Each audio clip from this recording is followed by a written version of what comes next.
Okay, तो पिछले class में हम लोग पढ़े थे bio-Savart law. What is bio-Savart law और ये लॉ हमें क्या बताता है। जैसे इलेक्ट्रोस्टैटिक्स में कूलम्ब्स लॉ हमें बताता है कि एक चार्ज पार्टिकल है तो उसकी वजह से not magnetic field, charge particle की वजह से इलेक्ट्रिक फील्ड की स्ट्रेंथ क्या होगी, किस डायरेक्शन में होगी। उसी तरह से बायो-सैवर्ट लॉ हमें बताता है कि एक करंट कैरिंग एलिमेंट है, करंट एलिमेंट का क्या मतलब होता है ये पिछले क्लास में डिस्कस किया गया था। जिसको नहीं पता है वो लोग उस लेक्चर को देख के समझ सकते हैं कि करंट एलिमेंट का क्या मतलब है। तो एक करंट एलिमेंट की वजह से मैग्नेटिक फील्ड कितना होगा और किस डायरेक्शन में होगा, ये बायो-सैवर्ट लॉ से पता चलता है। जिस तरह से इलेक्ट्रिक फील्ड एक पॉइंट चार्ज के लिए लिखा जाता है, वैसे ही मैग्नेटिक फील्ड एक करंट एलिमेंट के लिए लिखा जाता है। मतलब कहने का ये है कि जैसे अगर चार्ज डिस्ट्रीब्यूटेड हो, मान लो कि पूरे सरफेस पे चार्ज फैला हुआ है या किसी लाइन पर चार्ज फैला हुआ है, तो उसके लिए डायरेक्ट इलेक्ट्रिक फील्ड नहीं लिखा जा सकता। उसके लिए क्या करना पड़ता है, कूलम्ब्स लॉ यूज़ करते हैं एक छोटे चार्ज एलिमेंट के लिए, फिर उसको जो पूरा सरफेस चार्ज डिस्ट्रीब्यूशन है या लाइन चार्ज डिस्ट्रीब्यूशन है उसके लिए इंटीग्रेट किया जाता है। यानी डायरेक्ट इलेक्ट्रिक फील्ड हम डिस्ट्रीब्यूटेड चार्ज के लिए नहीं लिख सकते, because Coulomb's law is valid only for point charge. बिल्कुल सेम चीज़ इधर भी है। बायो-सैवर्ट लॉ की हेल्प से अगर करंट एक्सटेंडेड है, एक्सटेंडेड मतलब एक लंबा वायर है मान लो, या कोई रिंग है, उस पर अगर करंट है तो उस करंट के लिए हम डायरेक्ट मैग्नेटिक फील्ड नहीं लिख सकते। तो कैसे लिखा जाता है, बायो-सैवर्ट लॉ की हेल्प से एक छोटे करंट एलिमेंट के लिए लिखा जाता है, फिर सारे करंट एलिमेंट्स को जोड़ देने से पूरे करंट डिस्ट्रीब्यूशन के लिए हमें मैग्नेटिक फील्ड मिल जाता है। ठीक है, तो वही चीज़ यहाँ पर यूज़ करेंगे। एक छोटे करंट एलिमेंट के लिए मैग्नेटिक फील्ड लिखा जाएगा अकॉर्डिंग टू बायो-सैवर्ट लॉ, फिर पूरे करंट डिस्ट्रीब्यूशन के लिए हम इंटीग्रेट कर देंगे तो हमें मैग्नेटिक फील्ड मिल जाएगा। ठीक है, तो एप्लीकेशन ऑफ बायो-सैवर्ट लॉ में हमें क्या करना है, हमें करना है magnetic field at the centre. ये एक इजी सा एप्लीकेशन है, magnetic field at the centre of A current carrying circular ring. एक सर्कुलर रिंग है, उसमें करंट पास हो रहा है, उसके सेंटर पर मैग्नेटिक फील्ड बताना है। ये हमारा एप्लीकेशन है। तो एक सर्कुलर रिंग मान लेते हैं, ये मान लो एक सर्कुलर रिंग है, इस रिंग का सेंटर O है, इस रिंग का रेडियस कैपिटल R है, और इस तरह से मान लो इसमें करंट पास हो रहा है। ये करंट का डायरेक्शन है। एक सर्कुलर रिंग है, इसमें ऐसे करंट जा रहा है। तो इस रिंग के सेंटर पर यानी कि O पॉइंट पर हमें मैग्नेटिक फील्ड बताना है यूजिंग बायो-सैवर्ट लॉ। तो अभी जैसे डिस्कस हुआ, बायो-सैवर्ट लॉ पूरे रिंग के लिए एक साथ मैग्नेटिक फील्ड नहीं बता सकता। बायो-सैवर्ट लॉ एक छोटे करंट एलिमेंट के लिए, करंट एलिमेंट क्या होता है, मान लो ये ऐसे वायर था, इसमें एक छोटा करंट एलिमेंट हमने लिया आइडियल, और इससे R डिस्टेंस पर P पॉइंट है, तो P पॉइंट पर मैग्नेटिक फील्ड इस छोटे करंट एलिमेंट की वजह से, इस पूरे वायर की वजह से एक साथ नहीं लिख सकते। बायो-सैवर्ट लॉ एक छोटे करंट एलिमेंट के लिए मैग्नेटिक फील्ड बताता है। तो वो कितना आया था बायो-सैवर्ट लॉ के according, μ0/4 pi IDL sine theta by R², ये मैग्नेटिक फील्ड आया था। और इसका डायरेक्शन कैसे निकालते हैं, वो राइट हैंड पाम रूल से निकाला था हमने। राइट हैंड स्क्रू रूल से भी निकाल सकते हैं, लेकिन right hand palm rule easy पड़ता है। तो राइट हैंड पाम रूल से कैसे निकालते हैं, राइट हैंड का थंब करंट के डायरेक्शन में रखेंगे। राइट हैंड का थंब, करंट इधर जा रहा है, राइट हैंड का थंब करंट के डायरेक्शन में, और जहाँ मैग्नेटिक फील्ड बताना है यानी जिस पॉइंट पे मैग्नेटिक फील्ड बताना है उस तरफ राइट हैंड के फिंगर्स को स्ट्रेच करेंगे। Then direction of push will be the direction of magnetic field, यानी P पॉइंट पर बोर्ड के प्लेन में अंदर की तरफ, बिकॉज डायरेक्शन ऑफ पुश ऐसे आ रहा है बोर्ड के प्लेन में अंदर की तरफ, तो P पॉइंट पर अंदर की तरफ मैग्नेटिक फील्ड होगा यहाँ पर। ये मैग्नेटिक फील्ड DB का डायरेक्शन हो जाएगा। ठीक है, तो ये है बायो-सैवर्ट लॉ, पिछले क्लास में बताया गया था, आज शॉर्ट में बता दिया है। तो इसी को यहाँ हमें यूज़ करना है। ठीक है, रिंग के सेंटर पर मैग्नेटिक फील्ड निकालने के लिए। रिंग को थोड़ा ठीक कर देते हैं। हाँ, तो ये हमारा रिंग है और रिंग के सेंटर पर हमें मैग्नेटिक फील्ड बताना है यहाँ पर बायो-सैवर्ट लॉ यूज़ करके। तो बायो-सैवर्ट लॉ अभी जैसे डिस्कस हुआ, एक छोटे एलिमेंट के लिए हमें मैग्नेटिक फील्ड बताता है। तो हम क्या करें, यहाँ पर एक छोटा एलिमेंट ले लें, ठीक है, करंट ऐसे पास हो रहा है, ये करंट एलिमेंट भी यहाँ इतना बड़ा दिखाई दे रहा है, इनफैक्ट ये बहुत छोटा होता है, ठीक है, बहुत छोटा मतलब कितना छोटा, इनफाइनाइटली स्मॉल। तो जो करंट का डायरेक्शन है, करंट इसमें कैसे जा रहा था, ऐसे जा रहा था करंट, ये करंट का डायरेक्शन था ऐसे, तो यहाँ पर करंट इस डायरेक्शन में है, तो यही डायरेक्शन आईडीएल का हो जाएगा। ये जो पेन जिस डायरेक्शन में दिखाया जा रहा है वही डायरेक्शन आईडीएल का हो जाएगा। अगर यहाँ पर करंट एलिमेंट लेते तो आईडीएल का डायरेक्शन ऐसे हो जाता, यहाँ पर करंट एलिमेंट लेते तो आईडीएल का डायरेक्शन ऐसे हो जाता, इस जगह पर करंट एलिमेंट लेते तो आईडीएल का डायरेक्शन ऐसे हो जाता, ठीक है। तो उस पर्टिकुलर पॉइंट पर जो करंट का डायरेक्शन है वही करंट एलिमेंट का डायरेक्शन होगा। तो ये करंट एलिमेंट हो गया और ये हमारा पॉइंट ओ है, यानी रिंग का सेंटर, जहाँ हमें मैग्नेटिक फील्ड बताना है। तो बायो-सैवर्ट लॉ के अकॉर्डिंग ओ पॉइंट पर मैग्नेटिक फील्ड कितना होगा, अभी यहाँ बायो-सैवर्ट लॉ लिखा हुआ था, उसके अकॉर्डिंग ओ पॉइंट पर मैग्नेटिक फील्ड हमें बताना है। तो ओ पॉइंट करंट एलिमेंट से कितनी डिस्टेंस पर है, ये रिंग की रेडियस के बराबर ही डिस्टेंस होगी, ठीक है। कितनी डिस्टेंस है, आर है। तो मैग्नेटिक फील्ड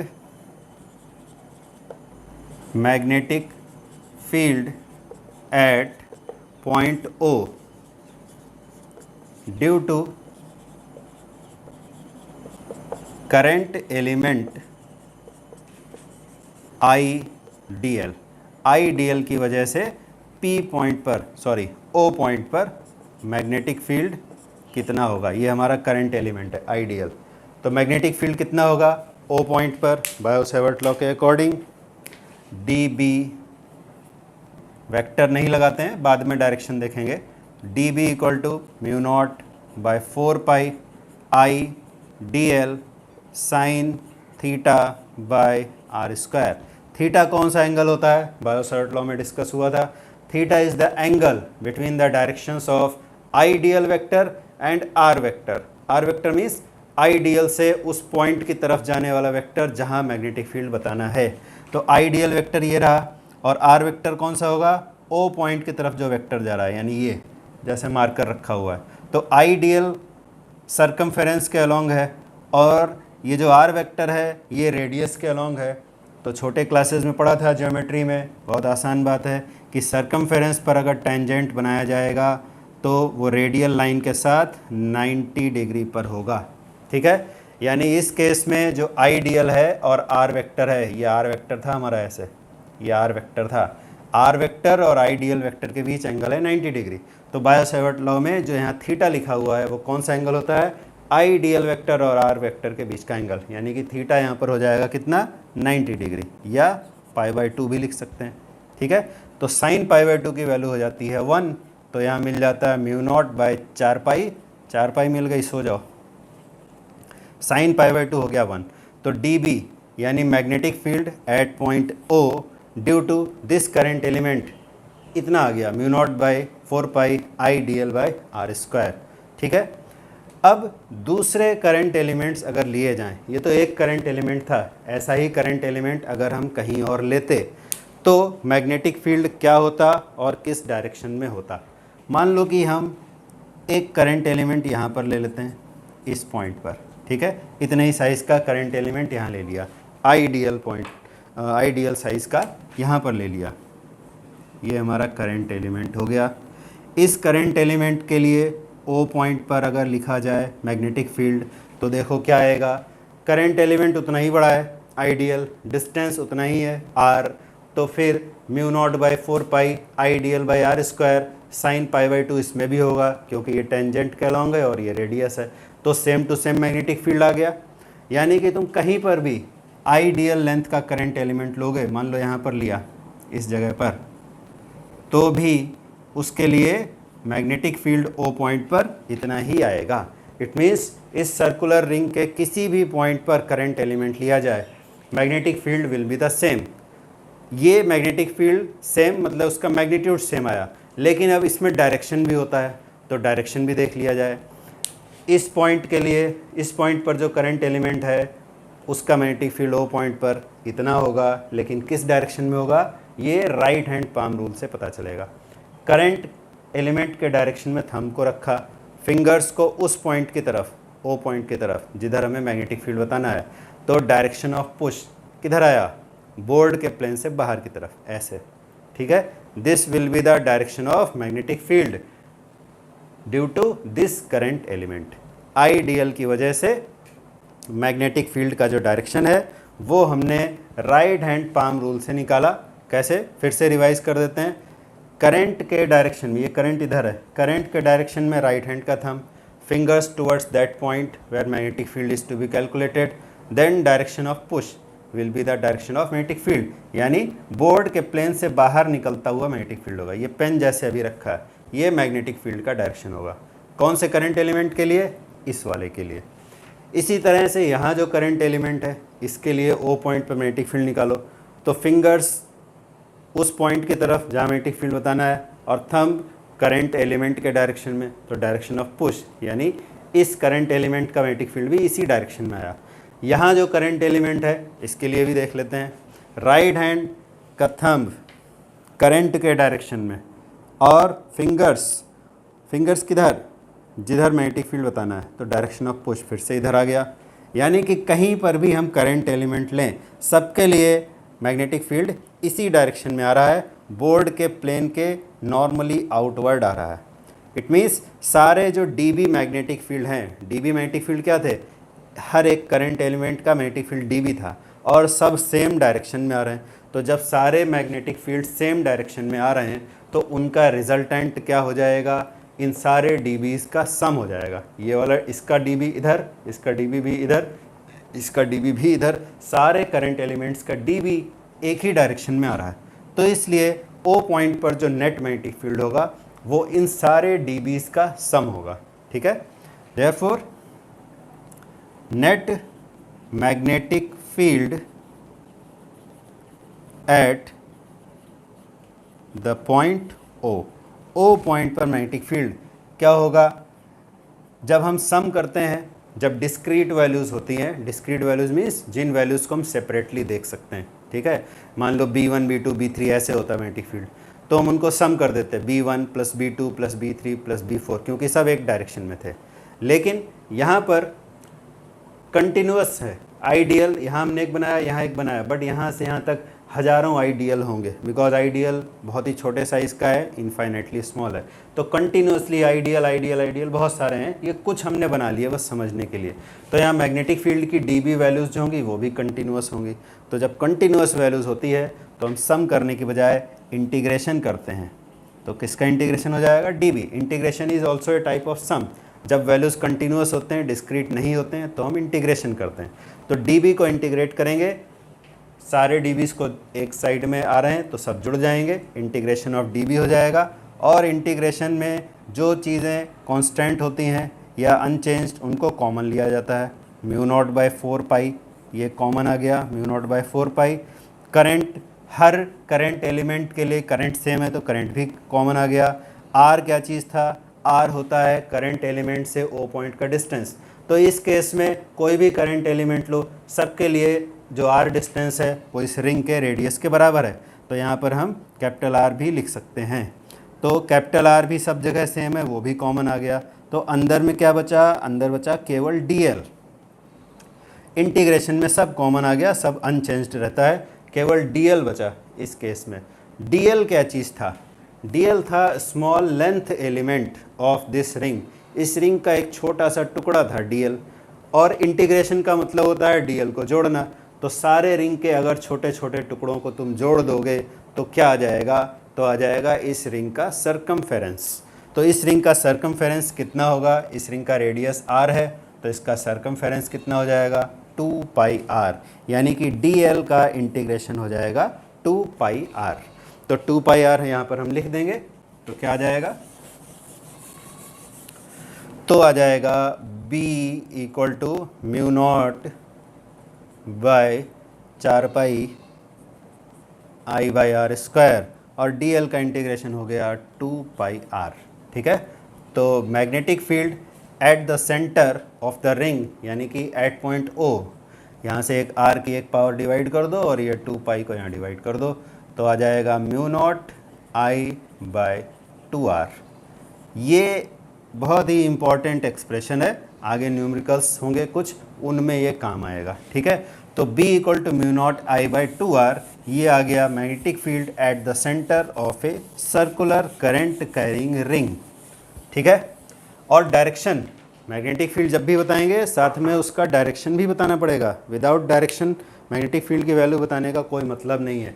ठीक है, तो ये मैग्नेटिक फील्ड का मैग्नीट्यूड आ गया। डायरेक्शन अभी हमने देखा, सारे डीएल का डायरेक्शन, उनसे जो मैग्नेटिक फील्ड आ रहा था सब डायरेक्शन ऑफ पुश, सबका इधर ही आ रहा है, यानी कि magnetic field, net magnetic field इस डायरेक्शन में आ रहा है। इसको क्या बोलेंगे, बोर्ड के प्लेन से नॉर्मली आउटवर्ड। तो अगर यहाँ इसी डायग्राम को अलग से बना लें, तो ये हमारा रिंग था, ये था रिंग,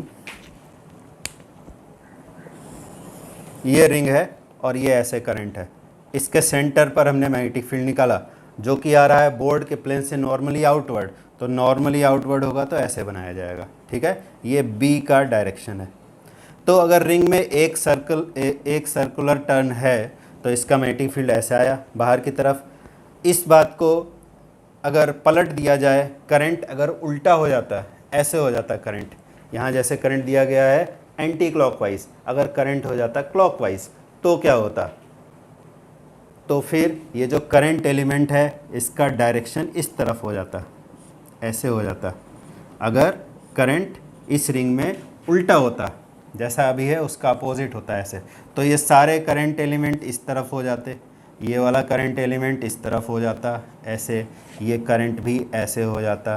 ठीक है, अब अगर हम निकालते ओ पॉइंट पर मैग्नेटिक फील्ड का डायरेक्शन, तो कैसे निकालते, फिर से right hand palm rule use करेंगे।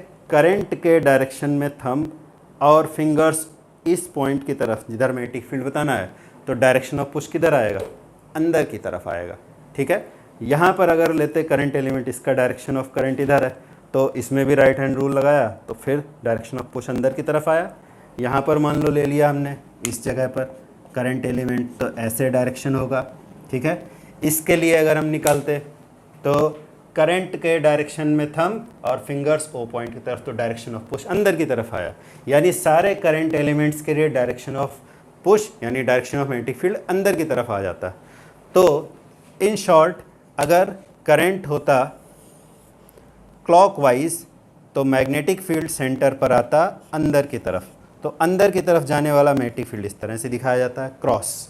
ठीक है, डॉट और क्रॉस का क्या मतलब है, डॉट और क्रॉस का मतलब है कि मैग्नेटिक फील्ड एक वेक्टर होता है, कोई भी vector, not only magnetic field, कोई भी वेक्टर को अगर हमें पेपर के प्लेन के नॉर्मली इनवर्ड दिखाना है तो क्रॉस दिखाएंगे, because vectors are represented by an arrow.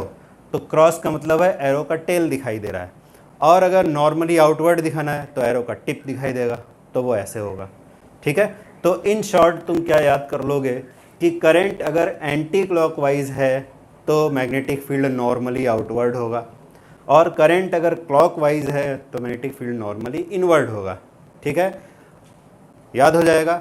अगर नहीं होगा तो इससे भी इसका आसान तरीका बता देते हैं। आसान तरीका है, जैसे करंट जा रहा है उसी डायरेक्शन में राइट हैंड के फिंगर्स को मोड़ लो, तो जो थंब होगा वो मैग्नेटिक फील्ड का डायरेक्शन बताएगा। ठीक है, ये बात इस चैप्टर के बिगिनिंग से बार बार कही जा रही है कि डायरेक्शंस की प्रैक्टिस ज़रूर करना है।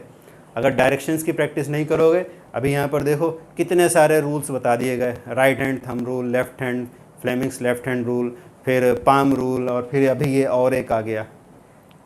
तो बात यह है कि भले ही अलग अलग टाइप के रूल्स बताए जा रहे हैं, बट फैक्ट ये है कि सबका बेस एक ही है, सारे रूल्स का बेसिस एक ही है। वो क्या है, वो है right hand screw rule, because ये सारा calculation cross product of I D L और क्रॉस प्रोडक्ट ऑफ आर पर डिपेंड करता है, I D L cross R. ठीक है, तो अगर तुम्हें कुछ भी याद नहीं है लेकिन तुमने अगर राइट हैंड स्क्रू रूल को बहुत अच्छे से समझ लिया है, राइट हैंड स्क्रू रूल मतलब जो क्रॉस प्रोडक्ट में डायरेक्शन निकालने वाला रूल होता है, अगर वो तुम्हें अच्छे से आता है तो तुम्हें और किसी रूल की ज़रूरत नहीं पड़ेगी, बट टाइम बचाने के लिए, जल्दी से हमारा आंसर आ जाए, उसके लिए ये सारे रूल्स अगर प्रैक्टिस कर लोगे तो बहुत अच्छा होगा। ठीक है, तो वापस आते हैं, यहाँ पर क्या रूल बताया कि करंट अगर लूप में है, लूप मतलब ऐसे बंद रास्ते में, और ज़रूरी नहीं कि सर्कुलर हो, ऐसे भी हो सकता है। ठीक है, ऐसे भी अगर करंट है तो भी ये वाला रूल हमारा काम आ जाएगा। ठीक है, तो कैसे काम करेगा ये वाला रूल? करंट जैसे जा रहा है राइट हैंड से करना है। ये उस दिन भी बताया था, फ्लेमिंग्स लेफ्ट हैंड रूल खाली कहने के लिए यूज़ होता है, अदरवाइज़ तुम्हें फ्लेमिंग्स लेफ्ट हैंड रूल बिल्कुल नहीं पता है तो भी तुम्हारा सारा काम हो जाएगा। ठीक है, फ्लेमिंग्स लेफ्ट हैंड रूल क्योंकि सिर्फ एक स्पेसिफिक कंडीशन में ही काम आता है। वो स्पेसिफिक कंडीशन क्या होती है? जब current carrying wire magnetic field के परपेंडिकुलर रखा हो, तब उस पर फोर्स कितना लगेगा, तब हम FBI वाला रूल यूज़ करके निकाल लेते हैं। But Fleming's left hand rule अगर तुम्हें बिल्कुल नहीं आता है तो कोई टेंशन नहीं है। ठीक है, क्योंकि उसका काम भी राइट हैंड रूल से हो ही जाएगा। ठीक, तो सारे रूल्स जो हैं वो राइट हैंडेड सिस्टम को फॉलो करते हैं। तो यहाँ पर जो करंट ऐसे जा रहा है एंटी क्लॉकवाइज, तो तुम क्या करोगे, अपने फिंगर्स को एंटी क्लॉकवाइज डायरेक्शन में मोड़ोगे, तो डायरेक्शन ऑफ थंब ऐसे बाहर की तरफ आएगा, वही मैग्नेटिक फील्ड का डायरेक्शन हो जाएगा। इस वाले केस में जब करंट जा रहा है क्लॉकवाइज, तो तुम राइट हैंड के फिंगर्स को क्लॉकवाइज मोड़ोगे तो थंब तुम्हारा अपने आप अंदर की तरफ चला जाएगा। ठीक है, तो मैग्नेटिक फील्ड हो जाएगा नॉर्मली इनवर्ड। क्लियर है? अगर ऐसा ही और एक लूप होता, ये एक लूप है, अगर इसी के साथ मान लो कि जैसे स्प्रिंग में होता है, एक लूप है, उसी के ऊपर और एक करंट लूप हो जाता, और एक करंट लूप हो जाने से जो दूसरा लूप है उसका मैग्नेटिक फील्ड भी इसी डायरेक्शन में आ जाता, और एक लूप अगर होता, 3 लूप हो जाते तो उसका मैग्नेटिक फील्ड भी इधर ही आ जाता। अगर n नंबर ऑफ लूप्स होते ऐसे, तो b n बार ऐड हो जाता, पहले लूप का b, दूसरे का b, तीसरे का b, चौथे का b, n टाइम्स अगर ऐसे चक्कर खाया करंट तो n टाइम्स मैग्नेटिक फील्ड हो जाएगा। ठीक है, सेम चीज़ इधर भी हो गई। यानी कि अगर लूप में, अगर एक लूप की बजाय एक कॉइल है और उसमें n नंबर ऑफ टर्न्स हैं, जब लूप कहेंगे तो समझ जाना कि सिंगल टर्न होगा। अगर एक कॉइल है, if there is a coil of n number of turns, अगर एक कॉइल है और उसमें n नंबर ऑफ टर्न्स हैं, तो magnetic field at the centre कितना हो जाएगा, इसका n टाइम्स हो जाएगा, यानी कि म्यू नॉट Ni/2r। ठीक है, ये मैग्नेटिक फील्ड हो जाएगा अगर हमारे पास लूप की बजाय एक कॉइल है और उसमें n नंबर ऑफ टर्न्स हैं। लेकिन यहाँ पर एक बात ध्यान रखनी पड़ेगी, वो इम्पॉर्टेंट बात ये है कि जो कॉइल होगा, कॉइल का लेंथ ज़्यादा ना हो। मतलब कहने का ये है कि स्प्रिंग की लेंथ ज़्यादा ना हो, मतलब ऐसा नहीं होना चाहिए कि स्प्रिंग ऐसे इतना लंबा स्प्रिंग अगर है, ठीक है, तब ये फार्मूला एप्लीकेबल नहीं है, क्योंकि तब ये स्प्रिंग नहीं कहलाएगा, तब ये सोलेनॉइड कहलाएगा। सोलेनॉइड का मैग्नेटिक फील्ड कैसे निकालेंगे ये इसी चैप्टर में आगे डिस्कस किया जाएगा। ठीक है, ये सिर्फ तब के लिए सही है जब हमारा कॉइल ऐसे हो, यानी जिसमें लूप्स बहुत आपस में सटे हुए हों और ज़्यादा लेंथ ना हो। ठीक है, ज़्यादा मतलब कितना ज़्यादा? अब यहाँ पर ये भी क्वेश्चन उठता है, जैसे हमने बोल दिया कि ज़्यादा लेंथ ना हो, तो ज़्यादा लेंथ मतलब कितना ज़्यादा, किसको हम ज़्यादा बोलेंगे?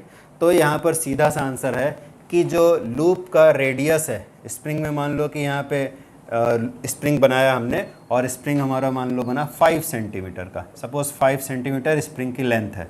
ठीक है, ऐसे 5 सेंटीमीटर लेंथ है, लेकिन जो यहाँ पर हर एक लूप है उसकी जो रेडियस है r और ये लेंथ है मान लो l, तो l जो है वो r के कंपैरिजन में या तो उससे छोटा हो या उससे लगभग बराबर हो, यानी कि l और r का जो डिफरेंस है वो बहुत ज़्यादा नहीं होना चाहिए।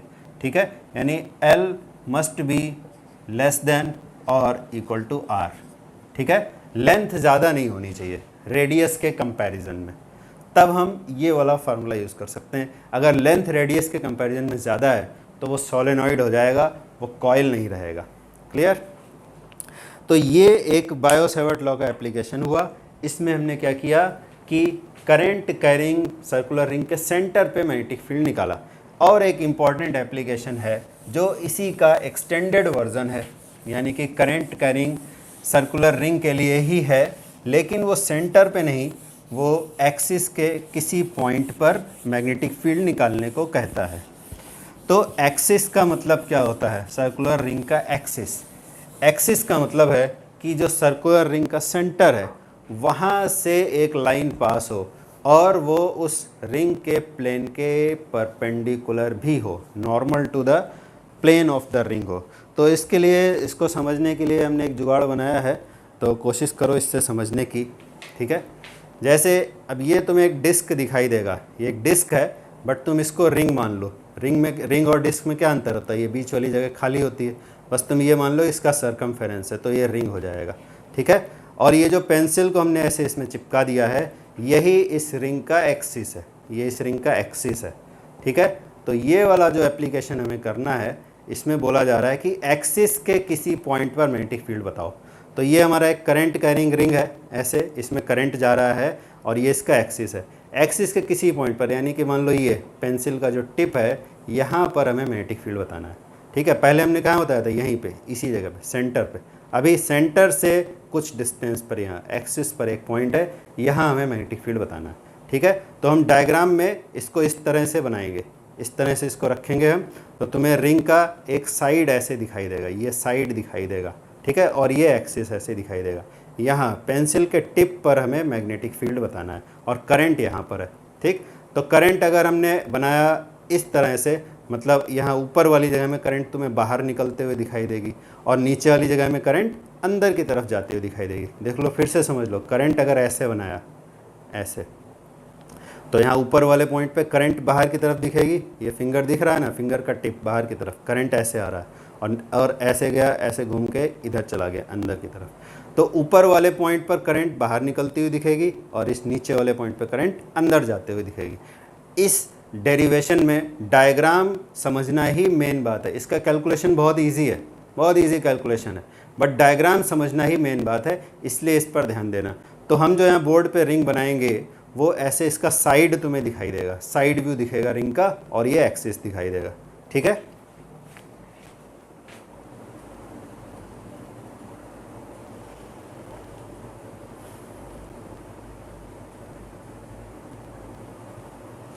तो ये हमारा रिंग है, मान लो हमने ऐसे रिंग बना लिया, ये रिंग का एक साइड सामने दिखाई दे रहा है और ये डॉटेड वाला साइड पीछे की तरफ है, ठीक है। और ये इस रिंग का सेंटर हुआ और सेंटर से पास होने वाला, और रिंग के प्लेन, ये रिंग का प्लेन है, ठीक है, रिंग के प्लेन के परपेंडिकुलर ये पॉइंट है, यहाँ पर हमें मैग्नेटिक फील्ड बताना है, ठीक है। ये क्या है? Point P on the axis of the ring, और रिंग में करंट ऐसे जा रहा है। करंट कैसे दिखा दें हम? ऐसे दिखा दें करंट, इस तरह से, ठीक है।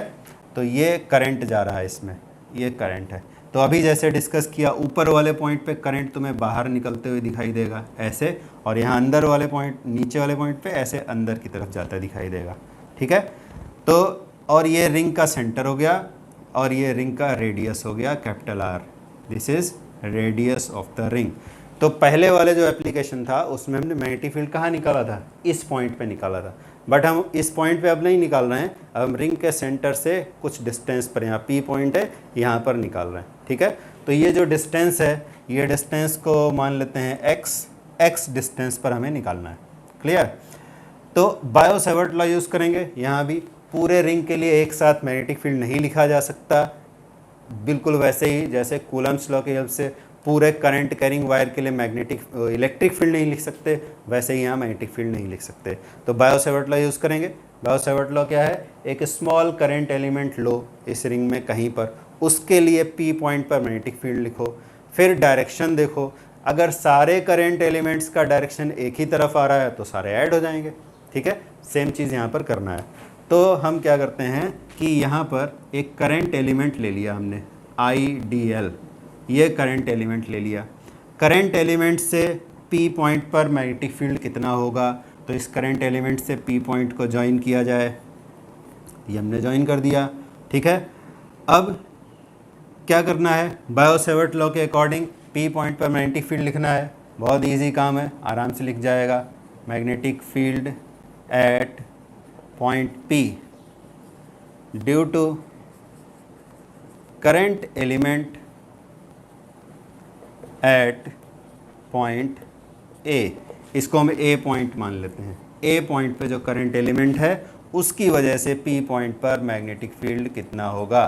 तो D B equal to mu naught by 4 pi I D L by R square. अब देखो यहाँ पे इंपॉर्टेंट बात आ गई, इस फार्मूला में लिखने के लिए आर स्क्वायर की कौन सी वैल्यू यूज़ की जाएगी, which value is to be used to write R square.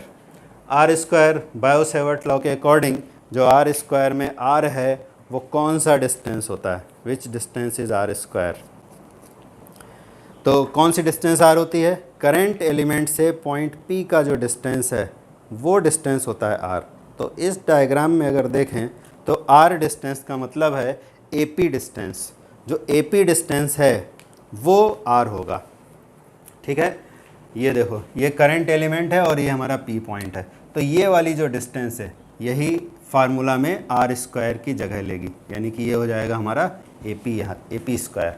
और क्या होता है, आइडियल साइन थीटा होता है। इंपॉर्टेंट बात, थीटा क्या है, ये सबसे इंपॉर्टेंट बात है इस डेरिवेशन की, कि यहाँ पर थीटा की वैल्यू क्या होगी।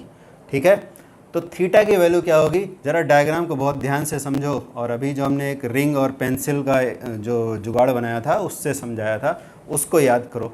क्या बोला था, यहाँ पर जो करंट का डायरेक्शन है वो किधर है, ऐसे है करंट, ऐसे जा रहा है, ये करंट जा रहा है ऐसे। तो इस पॉइंट पे जो करंट एलिमेंट लिया है उसका डायरेक्शन किस तरफ होगा, उसका डायरेक्शन ऐसे होगा।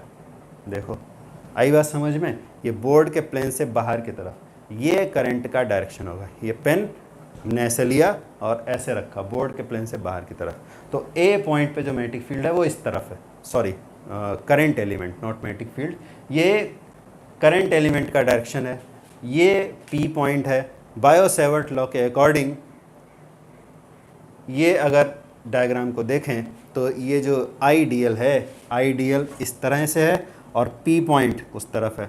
तो आइडियल और आर के बीच जो एंगल होता है, आर मतलब इस केस में अभी यहाँ डिस्कस हुआ, आर का मतलब है एपी। तो आइडियल बोर्ड के प्लेन में ऐसे बाहर आ रहा है और एपी ऐसे है, तो इनके बीच कितना एंगल हुआ, AP is normally outward to the plane of the board. AP board से परपेंडिकुलर है, not AP, this pen is perpendicular to the board and AP is in the plane of the board. तो कितना angle हुआ दोनों के बीच, ये वाला angle कितना होगा, ये एंगल हो जाएगा 90 डिग्री। यानी यहाँ पर जो थीटा है उस थीटा की वैल्यू हो जाएगी 90 डिग्री। ये इस डेरिवेशन की सबसे इम्पॉर्टेंट बात है, ये थीटा होगा 90 डिग्री, क्योंकि इसी में कन्फ्यूज़न होता है ज़्यादातर स्टूडेंट्स को। तो फिर डी बी की वैल्यू क्या आ गई, डी बी की वैल्यू आ जाएगी mu naught by 4 pi I D L sine 90 हो जाएगा 1 I D L by A P square. ठीक है, ये हमारा मैग्नेटिक फील्ड का मैग्नीट्यूड आ गया।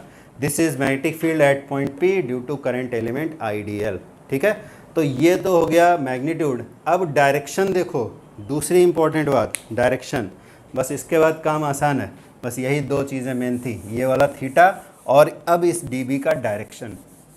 बहुत ध्यान से समझना इस बात को।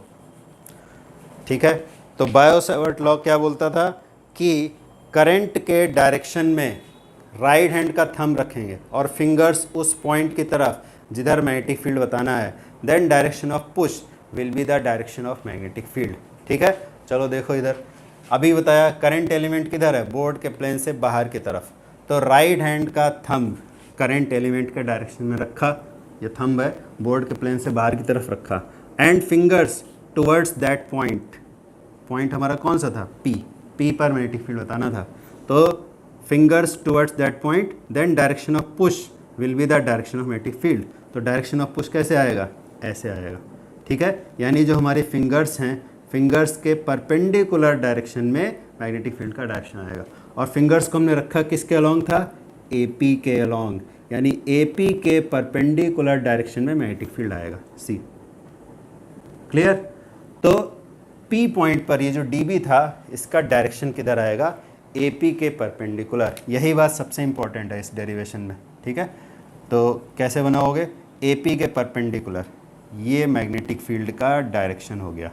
ठीक है, ये हमारा पी पॉइंट था, ऐसे लिख देते हैं यहाँ पे पी पॉइंट, ये डीबी का डायरेक्शन आ गया। यहाँ तक समझ गए? तो अब काम बहुत इजी है, ठीक है। अब अगर ऐसा ही करंट एलिमेंट यहाँ पर ले लिया जाए, सिमिलर करंट एलिमेंट यहाँ पर लिया, बट यहाँ पर ध्यान दें एक बात कि इस करंट एलिमेंट और इस करंट एलिमेंट में डिफरेंस क्या है, ठीक है।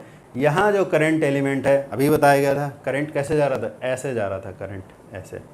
तो यहाँ जो करंट एलिमेंट है वो है बोर्ड के प्लेन के नॉर्मली आउटवर्ड, बट जब करंट ऐसे घूम कर जाएगा और यहाँ पर करंट एलिमेंट लेंगे तो वो बोर्ड के प्लेन में नॉर्मली इनवर्ड हो जाएगा, ऐसे हो जाएगा, ठीक है। तो ये डिस्टेंस भी सेम है, सब कुछ सेम है, तो magnetic field due to this current element, इसका मैग्नीट्यूड बिल्कुल इतना ही आ जाएगा, लेकिन डायरेक्शन बदल जाएगा, क्योंकि करंट एलिमेंट के डायरेक्शन पर ही मैग्नेटिक फील्ड का डायरेक्शन डिपेंड करता है, ठीक है। तो अब यहाँ जो करंट एलिमेंट है उसके लिए P पॉइंट पर मैग्नेटिक फील्ड किस तरफ होगा, मैग्नीट्यूड तो इतना ही होगा, बट डायरेक्शन किधर होगा वो देखना है। तो यहाँ जो करंट एलिमेंट है वो है अंदर की तरफ, तो राइट हैंड का थंब अंदर की तरफ and fingers of right hand towards that point, P point, fingers towards the point where magnetic field is to be calculated, then direction of push will be the direction of magnetic field. यानी ये जो line है, ये वाली line, इसको A' मान लेते हैं, A' से P की तरफ जाने वाली लाइन के परपेंडिकुलर इस करंट एलिमेंट का मैग्नेटिक फील्ड हो जाएगा, ठीक है। तो यहाँ पर A' P के परपेंडिकुलर मैग्नेटिक फील्ड बना लेते हैं, वो होगा magnetic field due to current element at A', ठीक है। इसको लिख लेंगे बाद में। तो इस लाइन के परपेंडिकुलर मैग्नेटिक फील्ड बनाया dB, उतना ही मैग्नीट्यूड है, तो दोनों वेक्टर्स की लेंथ बराबर बना दी। क्लियर है बात यहाँ तक? अब देखो क्या करना है। अब अगर इस dB के कंपोनेंट्स बनाए जाएं, दो कंपोनेंट्स बनाए जाएं, एक बनाया जाए अलोंग दिस लाइन OP और एक बनाया जाए अलोंग दिस लाइन, ठीक है, इस लाइन के परपेंडिकुलर, इस लाइन के परपेंडिकुलर एक कंपोनेंट बनाए और एक OP के अलोंग वाली लाइन में बनाए, हॉरिजॉन्टल वर्टिकल कह सकते हो। तो अगर मान लो कि ये वाला एंगल हमने अल्फ़ा ले लिया, दिस एंगल इज़ अल्फ़ा, तो यहाँ पर कौन सा एंगल अल्फ़ा होगा, ध्यान से समझना। अल्फ़ा एंगल किसके किसके बीच है, AP और OP के बीच एंगल अल्फ़ा है, ठीक है।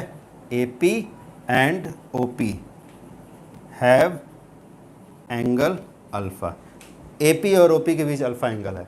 तो एक थ्योरम होता है, छोटे क्लासेस में पढ़ाया जाता है, कि कोई दो लाइंस के बीच में अगर अल्फ़ा एंगल है तो उन लाइंस के परपेंडिकुलर अगर दो लाइंस बनाई जाएं तो उनके बीच में भी सेम अल्फ़ा एंगल हो जाएगा, ठीक है। देखो यहाँ पर समझो इस बात को, AP और OP के बीच अल्फ़ा एंगल है, तो AP के परपेंडिकुलर लाइन कौन सी है, अभी डिस्कशन हुआ था कि AP के परपेंडिकुलर DB होगा, यानी AP के परपेंडिकुलर DB हो गया और OP के परपेंडिकुलर ये वर्टिकल डॉटेड लाइन हो गई। तो इस थ्योरम के अकॉर्डिंग कि अगर AP और OP के बीच अल्फ़ा एंगल है तो AP और OP के परपेंडिकुलर जो लाइंस होंगी उनमें भी अल्फ़ा एंगल होगा। इट मीन्स AP के परपेंडिकुलर DB और OP के परपेंडिकुलर ये डॉटेड लाइन, ये वाला एंगल अल्फ़ा हो जाएगा। समझ में आई बात? तो ये एंगल अल्फ़ा हो गया। अब DB के कंपोनेंट्स बनाओ, तो जिस तरफ एंगल होता है उस तरफ बनता है कॉस कंपोनेंट। अब पूरा उसके थ्योरी के डीप में नहीं जा रहे हैं, शॉर्टकट बता रहे हैं। जिस तरफ एंगल है, ये हमारा वेक्टर है, इधर एंगल है तो इधर वाला कंपोनेंट कॉस हो जाएगा, तो इधर कंपोनेंट हो जाएगा DB कॉस अल्फ़ा। और इस तरफ जो कंपोनेंट बनेगा, ये जो कंपोनेंट बनेगा ये हो जाएगा DB साइन अल्फ़ा, ठीक है।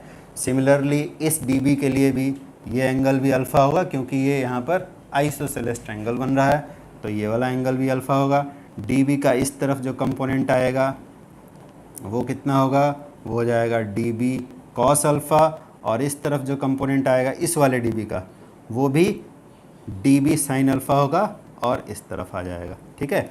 ऐसे ये वेक्टर था, एक कंपोनेंट इधर आया, एक कंपोनेंट इधर आया, ठीक है। तो इस डायग्राम से ये क्लियर है, बार बार वही बात है, शुरू से बोल रहे हैं कि डायग्राम समझना कंपलसरी है इसमें, ठीक है। इसमें कैलकुलेशन इजी है, डायग्राम ही थोड़ा सा डिफ़िकल्ट है समझना। तो इस डायग्राम में अब देखो क्या हो रहा है, ये DB था, ये DB था इस करंट एलिमेंट का मैग्नेटिक फील्ड, ये DB था इस करंट एलिमेंट का मैग्नेटिक फील्ड।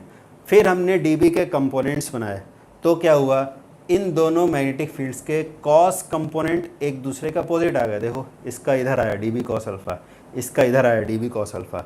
तो डी बी कॉस अल्फ़ा और डी बी कॉस अल्फ़ा दोनों इक्वल एंड अपोजिट हैं, तो इनका रिजल्टेंट हो जाएगा 0। लेकिन दोनों डी बी के डी बी साइन अल्फ़ा एक ही डायरेक्शन में आ गए, यानी कि D B sine alpha add हो जाएगा। तो इन शॉर्ट अगर तुमसे बात कही जाए कि यहाँ जो करंट एलिमेंट दो लिए गए हैं एक दूसरे के अपोजिट, एक रिंग में यहाँ पर है, अगर रिंग को सामने से देखोगे तो ऐसा दिखेगा, एक करंट एलिमेंट यहाँ पर लिया गया ये वाला ए पॉइंट पर, और दूसरा इसके ठीक अपोजिट डायरेक्शन में इस तरफ लिया गया, ठीक है, ए डैश वाला। तो दो अगर अपोजिट करंट एलिमेंट लिए तो उनके जो मैग्नेटिक फील्ड्स होंगे उनके कॉस कंपोनेंट कैंसिल हो जाएंगे, सिर्फ साइन कंपोनेंट ही ऐड होगा। ठीक है, फिर से बोल देते हैं, रिपीट कर देते हैं कि अगर रिंग में दो करंट एलिमेंट लिए इक्वल एंड अपोजिट पोजीशन में सेम साइज के, तो उनके मैग्नेटिक फील्ड का केवल साइन कंपोनेंट ऐड होगा, कॉस कंपोनेंट कैंसिल हो जाएगा। ठीक है, इससे पहले वाले डेरिवेशन में हमने क्या किया था, हर करंट एलिमेंट का मैग्नेटिक फील्ड dB था, तो सारे dB एक ही डायरेक्शन में आए, पूरा dB ऐड हो गया। बट यहाँ पूरा dB ऐड नहीं होता है, dB का एक पार्ट, सिर्फ एक कंपोनेंट ऐड होता है, dB साइन अल्फा, कॉस वाला कैंसिल हो जाता है। ठीक है, तो ये इन दोनों करंट एलिमेंट के लिए हुआ। अगर हम इसी तरह से एक करंट एलिमेंट यहाँ पर लेते इस जगह पर, ठीक है, और इसके जस्ट अपोजिट एक करंट एलिमेंट यहाँ पर लेते इस जगह पर, तो इन दोनों करंट एलिमेंट्स के साथ भी सेम स्टोरी होती कि इनके dB का कॉस कंपोनेंट कैंसिल हो जाता और साइन वाला ऐड हो जाता। अगर हम यहाँ लेते एक करंट एलिमेंट ऐसे और इसके ठीक अपोजिट करंट एलिमेंट यहाँ लेते, तो इन दोनों करंट एलिमेंट्स के साथ भी सेम स्टोरी होती। कहने का मतलब है कि पूरे रिंग में जितने भी करंट एलिमेंट्स हैं उनके जितने भी मैग्नेटिक फील्ड्स हैं, सबके मैग्नेटिक फील्ड्स का सिर्फ साइन कंपोनेंट ऐड होता है, कॉस कंपोनेंट हो जाता है कैंसिल। ठीक है, तो इसका मतलब है कि एक करंट एलिमेंट के लिए मैग्नेटिक फील्ड लिखो, उसका साइन कंपोनेंट निकालो, और पूरे रिंग के लिए जब निकालना है तो उसी साइन कंपोनेंट को इंटीग्रेट कर दो। ठीक है, इंटीग्रेट करने का मतलब होता है जोड़ना, तो कॉस कंपोनेंट हमें नहीं लेना है क्योंकि वो कैंसिल हो जाता है। ठीक, तो ये था हमारा डायग्राम। कैलकुलेशन बहुत ईजी है, हमें मैग्नेटिक फील्ड निकालना है, उसका साइन कंपोनेंट लेना है और उसको इंटीग्रेट कर देना है। ठीक है, तो देख लो क्या है, बहुत इजी है। इसका मैक्सिमम पार्ट ख़त्म हो गया इस डेरिवेशन का, अब ईजीएस्ट पार्ट यानी कैलकुलेशन बाकी है। तो आई होप समझ में आ गया होगा, डायग्राम ही इम्पॉर्टेंट था इसमें। चलो अब इसका कैलकुलेशन कर लेते हैं, कैलकुलेशन काफ़ी ईजी है। Therefore magnetic field at point P due to complete ring, पूरे रिंग की वजह से मैग्नेटिक फील्ड कितना होगा B। अभी क्या बोला, इंटीग्रेशन करना है हमें सिर्फ साइन कंपोनेंट का, dB साइन अल्फ़ा का इंटीग्रेशन करना है हमें। ठीक है, dB का नहीं करना है क्योंकि dB का एक पार्ट तो हमारे लिए यूजलेस हो गया। अब dB की वैल्यू क्या आई थी जो यहाँ पे लिखी थी, सेम वैल्यू यहाँ पे लिख देंगे, mu naught by 4 pi I dl by AP square sine alpha. ठीक है, इससे हमें इंटीग्रेट करना है। तो इसमें अब देख लो क्या क्या चीज़ें चेंज नहीं होती हैं, उनको कॉमन ले लिया जाएगा। साइन अल्फ़ा की वैल्यू इस ट्रायंगल से मिल जाएगी, AP की वैल्यू वो भी इस ट्रायंगल से मिल जाएगी, बिकॉज हमें ये डिस्टेंस पता है x है और ये डिस्टेंस पता है r है, तो AP की वैल्यू भी यहाँ से मिल जाएगी। तो यहाँ से देखो AP की वैल्यू क्या आ जाएगी, ये यहाँ पर राइट एंगल ट्रायंगल बन रहा है AOP, तो AP की वैल्यू आ गई r square plus x square. ठीक है, और साइन अल्फ़ा की वैल्यू क्या होगी, परपेंडिकुलर बाय हाइपोटेनस, ये साइन अल्फ़ा की वैल्यू हो जाएगी। तो यहाँ पे सारी वैल्यूज़ लिख देते हैं, तो आ जाता है म्यू नॉट बाई 4 पाई, ये तो कॉमन ले ही लो पहले ही, आई वो भी कॉमन है सब जगह, रिंग में तो करंट एक्स है वो भी कॉमन हो गया। अंदर क्या बचा, dl, और इधर AP की वैल्यू वहाँ पे लिखी हुई है r square plus x square का रूट था, यहाँ स्क्वायर हो गया तो हमने रूट हटा दिया। साइन अल्फ़ा की वैल्यू क्या आएगी, perpendicular, perpendicular is radius of the ring r, और हाइपोटेनस ये रहा परपेंडिकुलर बाय हाइपोटेनस, तो r by r square plus x square का रूट था, तो रूट को हम हाफ पावर भी लिख सकते हैं। ठीक है, अब देख लो यहाँ पे क्या क्या चीज़ कांस्टेंट है वो भी कॉमन आ जाएगा, mu naught by 4 pi I. R था रिंग का रेडियस, वो भी कॉमन आ गया। और इधर क्या बचा, R square plus X square की पावर यहाँ 1 और यहाँ 1/2, तो टोटल पावर हो गई 3/2।